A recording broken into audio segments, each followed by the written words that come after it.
Aujourd'hui, je vais faire une vidéo dans laquelle je vais t'expliquer comment reconquérir son ex alors qu'on habite ensemble. Alors c'est amusant parce que très souvent, j'ai noté dans les commentaires de mes vidéos qu'on me demande de faire des sujets sur des personnes qui vivent encore sous le même toit, mais qui pourtant viennent d'apprendre finalement que la personne à qui ils vivent veulent les quitter. Comme si en fait c'était un sujet que je traitais pas, ou alors des commentaires qui me disent que j'ai peut-être trop peu d'informations sur le sujet. Donc je suis très contente de faire cette vidéo. D'autant que, il faut le savoir, en coaching, ça fait partie d'une grande partie de ma clientèle. C'est pas si anodin, finalement, c'est pas rarissime d'avoir des personnes qui me contactent parce qu'ils habitent toujours ensemble en fait et ils souhaitent faire une reconquête amoureuse. Donc, dans cette vidéo, je vais te donner justement des pistes pour t'aider si tu te retrouves dans cette situation. Et je vais te montrer aussi que je suis confrontée à beaucoup de problématiques comme celle-là, parce que tu vas sans doute te reconnaître dans certains événements que je vais citer et dans les conseils du coup qui je pense vont être très appropriés à ta situation. Alors que tu saches, je te laisse aussi la possibilité en complément de cette vidéo d'avoir accès dans un lien que j'ai mis dans la description de cette vidéo à un mail en fait qui est complètement gratuit mais qui va te permettre d'accéder à des conseils pour t'aider à savoir comment rassurer ton ex. En fait, c'est avoir une communication appropriée justement pour un petit peu apaiser les tensions et ramener justement ton ex à avoir envie un petit peu d'enterrer la hache de guerre pour s'ouvrir à nouveau. Donc quand tu as terminé cette vidéo, je t'invite à aller profiter de ce lien que j'ai dans la description de la vidéo parce qu'il va être très utile pour toi justement en complément des astuces que je vais te dévoiler aujourd'hui. Et si ce n'est pas déjà fait, je t'invite à t'abonner à ma chaîne, à cliquer sur la petite cloche des notifications, c'est ultra pratique, ça te permet en fait d'être averti à chaque nouvelle sortie de mes vidéos. Alors comment reconquérir son ex alors qu'on habite ensemble? C'est intéressant quand même déjà que je t'explique que tu es dans un cas de figure qui est très compliqué, non pas sur tes chances de reconquête, mais sur vivre cette situation en fait. C'est des situations très complexes parce que tu n'as pas de moment pour toi, c'est-à-dire que quand tu es avec ton ex sous le même toit, tu vas être généralement aliéné justement par cette reconquête au point souvent de toujours essayer de tenter de comprendre dans les agissements de ton ex, dans les propos qu'il va tenir, si tu as des chances ou pas finalement de le ou la faire changer d'avis. Ton cerveau ne s'arrête jamais. Et c'est vrai que déjà dans une reconquête amoureuse où on ne vit pas sous le même toit, où les gens sont déjà séparés mais qui veulent tout faire pour amener l'ex à leur redonner une chance, c'est pas simple, c'est énergivore, mais vraiment quand vous habitez en plus sous le même toit, à ta décharge, tu es dans un cas de figure qui est quand même très très fatigant. C'est pour ça que je vais te parler de ça maintenant, parce que ça peut t'aider aussi dans ta démarche. De savoir du coup que c'est important pour toi aussi de comprendre que d'autres personnes qui ne sont pas sous le même toit ont ces moments pour eux, pour souffler, pour craquer même, faut dire ce qui est. Quand t'es pas bien, que t'es malheureux ou malheureuse, des fois t'as envie de pleurer, t'as envie de t'énerver. Et c'est vrai que quand t'es confronté à ton ex du matin jusqu'au soir, parce que vous habitez ensemble, t'as pas cette possibilité finalement d'être naturel, d'être toi-même et de craquer, de lâcher prise. T'es tout le temps dans cette espèce de contrôle où tu dois faire gaffe à tout ce que tu dis, à tout ce que tu fais. Et ça, du coup, c'est important de comprendre aussi que tu as une carte à jouer là-dedans qui t'appartient. C'est-à-dire que là, c'est même pas en parlant de ton ex, mais qui peut être de t'obliger, du coup, à t'octroyer des moments pour être un peu toute seule ou tout seul, être confronté finalement à tes émotions sans avoir peur d'être jugé ou de mettre la pression à ton ex. Un moyen en fait de te recentrer un petit peu qui va te permettre justement du coup de gagner un peu d'énergie parce que tu en as besoin dans ce marathon qui est la reconquête amoureuse. Alors je vais te livrer 4 conseils pour que tu sois le plus productif ou productive dans ce que tu vas mettre en place. Alors le premier conseil dans ton cas de figure, c'est de ne pas chercher à convaincre ton ex, sinon de par exemple ne pas partir. Alors je sais ça fait très très peur, j'ai dans mes coachings au quotidien, mais c'est une erreur d'imaginer que de convaincre ton ex de rester là sous le même toit, c'est quelque chose qui va finalement t'aider pour ta reconquête. Très souvent, vous me rapportez tous le même discours. Oui, mais Christelle, si jamais mon ex part, c'est terminé. C'est la garantie qu'il ou elle ne reviendra plus. Et en fait, c'est une grosse erreur, dans le sens où déjà, tu n'as pas le pouvoir de décider ça. Si aujourd'hui, ton ex est en train de chercher des appartements ou est en mesure de se dire qu'il va falloir qu'il quitte le domicile, eh ben, ça peut s'avérer finalement bénéfique et pour tous les deux. Je vais t'expliquer pourquoi. Et tu n'as pas le pouvoir là-dessus. Enfin, c'est pas parce que tu vas t'accrocher à sa cheville que tu vas amener ton ex à changer d'avis. Dis-toi qu'aujourd'hui, ça peut être quelque chose de bénéfique parce que ça peut permettre à tout le monde de souffler. Alors déjà, si ça peut te rassurer, sache que quand on me contacte, pour faire appel à mes services dans les reconquêtes amoureuses, mais pour 90% des gens, finalement, ils sont déjà séparés au niveau du domicile. Donc, pour les 10% qui vont rester, qui habitent encore sous le même toit, et ben même là-dedans, il y en a où finalement, ils vont devoir se séparer pour ensuite se retrouver. Ce que je veux dire, c'est que d'imaginer que parce que la personne quitte le domicile, c'est vraiment catégorique après, c'est impossible de faire revenir la personne en arrière, c'est une grosse erreur. Et je vais même aller plus loin, si une personne doit partir de toute façon et qu'elle ne revient pas par la suite, malgré tout ce que tu auras pu mettre en place, c'est que de toute façon, cette personne ne serait pas revenue. Ce que je veux t'expliquer, c'est que souvent, ça peut permettre aux personnes, au contraire, de se recentrer sur elles, de souffler, de décolérer. Et même pour toi, ça peut te faire du bien de te rendre compte que ton ex n'est pas tout le temps dans tes pattes, ce que j'expliquais au début de cette vidéo, de plus être aliéné à tous ces faits et gestes, pour essayer de tout comprendre, de tout analyser, ce qui souvent du coup t'amène à faire des faux pas, des ratés, parce que tu n'arrives plus du tout à gérer tes émotions, et amener aussi ton ex à encore moins te supporter, et à se convaincre que la seule solution aujourd'hui pour aller mieux, c'est vraiment de partir loin, loin, loin. Donc, ce que je veux expliquer, c'est que si tu as quelqu'un aujourd'hui qui est en train de te parler de quitter le domicile pour aller vivre chez les parents, pour même prendre un appartement, ne t'alarme pas plus que ça. C'est naturel, c'est humain que tu aies peur, je le sais, mais vraiment, je t'assure, c'est pas si finalement compromis pour toi au niveau de ta reconquête que d'accepter de lâcher prise et de laisser partir ton ex. Parce que j'ai plein de gens, je le répète, où c'est grâce à cette rupture, au fait que les personnes ne se voient plus, soient plus en contact H24, qu'on arrive finalement à mettre des choses en place derrière bien plus productives et que les gens réussissent à se retrouver pour se redonner une chance. Ce qui veut donc dire que si aujourd'hui tu découvres que ton ex cherche des appartements par exemple, ou que tu entends ton ex clairement t'expliquer qu'il ou elle fait des visites d'appartements, vraiment lâche prise par rapport à ça. Ça ne sert absolument à rien de chercher à le ou la faire changer d'avis parce que ça ne t'aidera pas. Au contraire, ça risque même d'aggraver votre situation et puis de toute façon, tu n'auras pas la main mise là-dessus. Le deuxième conseil également que je vais te donner, c'est de lâcher prise sur cet aspect de vouloir un petit peu culpabiliser l'ex par rapport à tout ce qui a été fait entre vous. Par exemple, l'achat de cet appartement ou de cette maison, le fait d'avoir des enfants en commun et de se dire mais il y a un manque de responsabilité de sa part de vouloir partir en négligeant tout ça.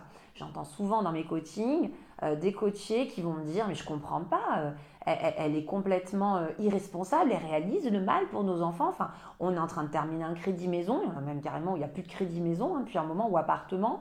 Et là, elle décide de partir. Moi, je ne comprends pas, c'est une crise d'ado, c'est pas possible. Voilà. Alors, je peux entendre ce point de vue, je comprends que c'est quelque chose qui ne soit pas entendable pour toi aujourd'hui, mais de toute façon, si ton ex aujourd'hui est en mesure de te dire qu'il ou elle souhaiterait vendre la maison ou qu'il ou elle souhaite partir, c'est que c'est quelque chose qui pour l'instant dans sa tête est avéré. Donc arriver en cherchant à culpabiliser ton ex finalement sur les enfants, la vie commune, ce que vous avez construit jusqu'à présent ne te mènera à rien. En dehors de créer des tensions supplémentaires, parce que ce que tu vas faire paraître à ton ex, c'est que c'est quelqu'un d'irréfléchi, qui fait n'importe quoi, donc tu peux être sûr que tu vas le ou la braquer davantage, et ce sera absolument pas productif. Là encore, ce n'est pas des sujets finalement de prédilection qui vont t'aider à saisir, ce ne sont pas des perches à saisir, parce que ça amènera absolument de rien de positif au niveau de ta relation. C'est important de comprendre que dans une reconquête amoureuse, on ne fait pas revenir les gens finalement parce qu'on veut les raisonner d'une certaine façon.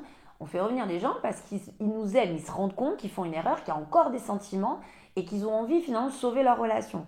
Donc si tu pars dans l'idée que parce que tu vas culpabiliser ton ex ou même l'amener à se rendre compte que ça peut être en effet une erreur de vie d'une certaine façon par rapport à vos enfants et à ce que vous avez pu acquérir jusqu'à aujourd'hui, c'est pas très vendeur finalement dans la tête de ton ex parce que qu'est-ce que tu souhaites aujourd'hui? Soit quelqu'un qui revienne pour un confort matériel et même pour la culpabilité des enfants ou que ce soit quelqu'un qui revienne plutôt parce que cette personne se rend compte qu'il y a encore des belles choses à faire entre vous et qu'il y a encore un feeling et que finalement il y a encore quelque chose qui mérite le coup d'être sauvé. Donc ça peut te paraître un détail, mais vraiment, je t'invite à y réfléchir. Le troisième conseil que je te donne, c'est d'éviter de tenter les rapprochements. Ta priorité, ça va être de recréer du feeling, ça va être forcément de faire en sorte qu'à la maison, ça se passe bien, que ton ex se rende compte qu'il n'y a pas d'urgence à quitter le domicile parce que peut-être que c'est une erreur d'avoir pu penser que c'était anxiogène ou que ça se passait mal. Voilà, ton travail, il est là en fait. Il va être vraiment de recréer une dynamique à la maison, une atmosphère qui peut laisser imaginer à ton ex qu'il a peut-être extrapolé la situation et qu'il est encore possible de passer de bons moments à tes côtés. Mais du coup, si tu sors du contexte et que tu commences à repartir finalement dans des tentatives de rapprochement physique ou avec ces petites phrases que j'ai souvent en coaching, oui, je prépare des cafés, tu veux un café ma chérie? Pardon, ou voilà, le type soi-disant de bourde, parce que c'est comme ça que moi ça m'est rapporté, même si j'y crois souvent à moitié, où on n'a pas fait exprès de dire ma chérie, voilà, ça a été lancé comme ça gratuitement, on s'est pas rendu compte. Mais la vérité, parce que je le sais, très souvent tu vas faire ça aussi, parce que ça te permet de te réconforter. Balancer un ma chérie et voir comment ton ex est en train de réagir face à ça, te permet d'avoir des pistes. Mais en fait, c'est une erreur. Parce que déjà, tu peux avoir une ex où quand tu balances ma chérie, il va vociférer, va t'en mettre plein la tête, mais parce que elle a l'impression que tu fais exprès et que c'est justement des tentatives. Donc, bon, c'est pas productif. Et puis aussi parce que tu vas te retrouver avec un ma chérie qui des fois sert à rien parce que ton ex n'a pas envie de relever, tout simplement, mais ça n'a pas d'indicateur plus positif non plus que ça. Donc c'est pas super parce que ça va donner la sensation à ton ex que tu veux pas accepter la rupture, que tu es encore dans la lutte et donc tu vas te retrouver comme étant la personne à abattre. Donc c'est ça qu'il faut faire attention. Les tentatives de rapprochement physique aussi, c'est pas accepter de laisser un espace à l'autre. Aujourd'hui, une personne qui décide de partir, qui te dit vouloir quitter le cocon, c'est quelqu'un qui donc te dit clairement qu'elle n'a pas envie de se retrouver de manière exiguë collée à toi. Donc si aujourd'hui vous dormez encore ensemble dans le même lit, parce que j'ai beaucoup de coaching comme ça, et que tu es tenté avec ton pied d'aller gratter son autre pied pour aller voir un peu la réaction qu'il va y avoir derrière, je te déconseille de le faire fortement parce que c'est anxiogène pour ton ex. En fait, ça fait du bien qu'à toi, et en plus, peut-être ça ne fera pas de bien parce que selon ce que tu vas avoir comme résultat derrière, ça va au contraire enfoncer le clou. Mais c'est vrai que souvent, tu vas avoir cette démarche en fait pour essayer de voir comment ton ex va réagir. Et moi, je l'ai en coaching, ton analyse, c'est tout le temps la même. Oh, elle n'a pas bougé son pied, donc c'est bien que je la dégoûte pas quand même. Ou alors, oh, elle a enlevé son pied, bon, c'est que c'est vraiment complètement mort. Mais en fait, le sujet, il n'est pas là aujourd'hui. Le sujet, il est qu'aujourd'hui, dans cet instant-là, maintenant, ton ex te dit qu'il ou elle a besoin tout simplement de souffler, donc pas que tu te colles, mais que pour autant, ça ne veut pas dire dans les semaines qui viennent, de par la démarche que tu vas mettre en place, tu ne pourras pas amener ton ex à avoir envie de se rapprocher. Mais là, aujourd'hui, maintenant, il faut comprendre où est-ce que tu te situes dans une situation, en fait, dans une position où ton ex n'a pas envie de rapprochement pour telle ou telle raison. Ça peut être le sujet encore de plein d'autres vidéos que j'ai déjà faites. Mais en tout cas, tu es dans une posture où si tu es dans une ouverture d'esprit qui est censée ramener un peu de chaleur dans le domicile pour qu'il n'y ait plus de tension, tu dois être dans une acceptation et donc respecter finalement son univers, c'est-à-dire comprendre que peut-être que ton ex aujourd'hui pour l'instant a besoin de sa bulle et qu'il ne faut pas rentrer à l'intérieur. Quatrième conseil, sois cohérent avec la position que tu prends. Alors je vais m'expliquer parce que là c'est un très bon conseil que je vais te donner. Quand tu te retrouves sous le même toit, moi je le vois en coaching, tu as deux cas de figure. Tu as des cas de figure où tu vas me témoigner que c'est ultra compliqué, que tu n'en peux plus. Qu'en plus tu n'as pas forcément un ex qui est en train de dire qu'il ou elle va prendre un appartement, ne te parle pas de vendre la maison. Donc ça te rassure d'un certain point de vue, mais de l'autre tu en as ras-le-bol parce que tu n'as pas d'issue et tu me le dis, j'ai envie de le bousculer, de lui faire comprendre que maintenant stop, il ou elle faut qu'elle parte, prenne une décision, on ne peut pas rester comme ça tout le temps, j'en peux plus. Donc ça c'est le premier cas de figure. Tu as un deuxième cas de figure, c'est celui qui va tirer sur la corde, veut jouer la carte du temps et se dit mais tant mieux, moi je veux surtout pas que mon ex parte parce que tant qu'il est là ou qu'elle est là, ça me rassure, j'ai l'impression d'avoir la main mise dessus d'une certaine façon et je préfère ça que de me dire qu'il ou elle va partir parce que sinon je vais me sentir encore plus détruite ou détruite. Mais ce qui est intéressant, c'est de comprendre que ça va te regarder, c'est toi qui vas vivre la situation en fonction de ta gestion de tes émotions. Mais surtout, il va falloir que tu sois cohérent ou cohérente avec ce que tu décides de mettre en place. Alors, si tu es dans un cas de figure, aujourd'hui, tu es rassuré finalement que ton ex ne quitte pas le domicile et que c'est une personne qui ne t'en parle pas pour le moment. À ce moment-là, attention de rester cohérent avec ça. Tu peux pas du coup le lendemain pour provoquer ton ex, pour voir ce qu'il ou elle a dans le ventre, commencer à balancer des pics ou à tendre des perches en mode oui écoute, on n'a qu'à vendre la maison. Faut faire attention. Si tu pars là-dedans, tu vas pas être aligné en fait avec ta démarche et tu risques d'être confronté à une réponse qui peut te faire très peur ou alors d'être confronté à une réponse qui va pas t'amener bien loin parce que c'est même toi qui vas regretter après finalement d'avoir stimulé ton ex dans ce sens-là. Donc ça, c'est important. Et donc, inversement, si tu es dans un cas de figure où tu n'en peux plus, c'est anxiogène et tu réalises qu'aujourd'hui, tu préférais que ton ex s'en aille, que ce soit pour un appart ou chez ses parents, parce que tu ne peux plus te contenir dans cette situation, tu as raison, assume-le. Mais à ce moment-là, si tu commences à mettre les pieds dans le plat ou que tu demandes à ton ex vraiment de mettre des choses en place parce que tu es à bout, tu ne peux pas 2 jours après commencer à avoir un discours de quelqu'un qui va lui vendre l'idée de rester à la maison, de vous redonner une chance, parce que c'est plus non plus cohérent. Donc, je sais et je comprends complètement que ta tête part dans tous les sens. C'est pas d'ailleurs l'objet de ce conseil. C'est pas de te dire que c'est ridicule de le faire parce que tu le contrôles pas. Mais c'est justement de mettre le doigt dessus pour que tu fasses attention, que tu comprennes qu'à un moment donné, attention entre ce que tu ressens et ce que du coup tu vas témoigner. Ça c'est intéressant parce que du coup tu es aligné avec ce que tu perçois et ça c'est très bien. Et entre ce que tu ressens mais ce que tu vas vouloir faire de manière un peu stratégique pour faire réagir ton ex, qui risque finalement de te mettre une balle dans le pied.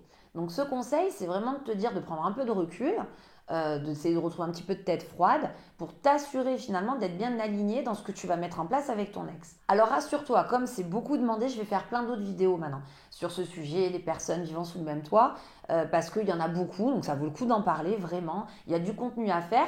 Je vais faire une autre vidéo pour expliquer justement comment se comporter en donnant plutôt non pas les côtés négatifs, les choses à ne pas faire, mais plutôt ce qui va t'aider à recréer des dynamiques en fait à la maison positives, à recréer une atmosphère qui va permettre à ton ex justement de se rendre compte que voilà, la fuite c'est peut-être pas la solution.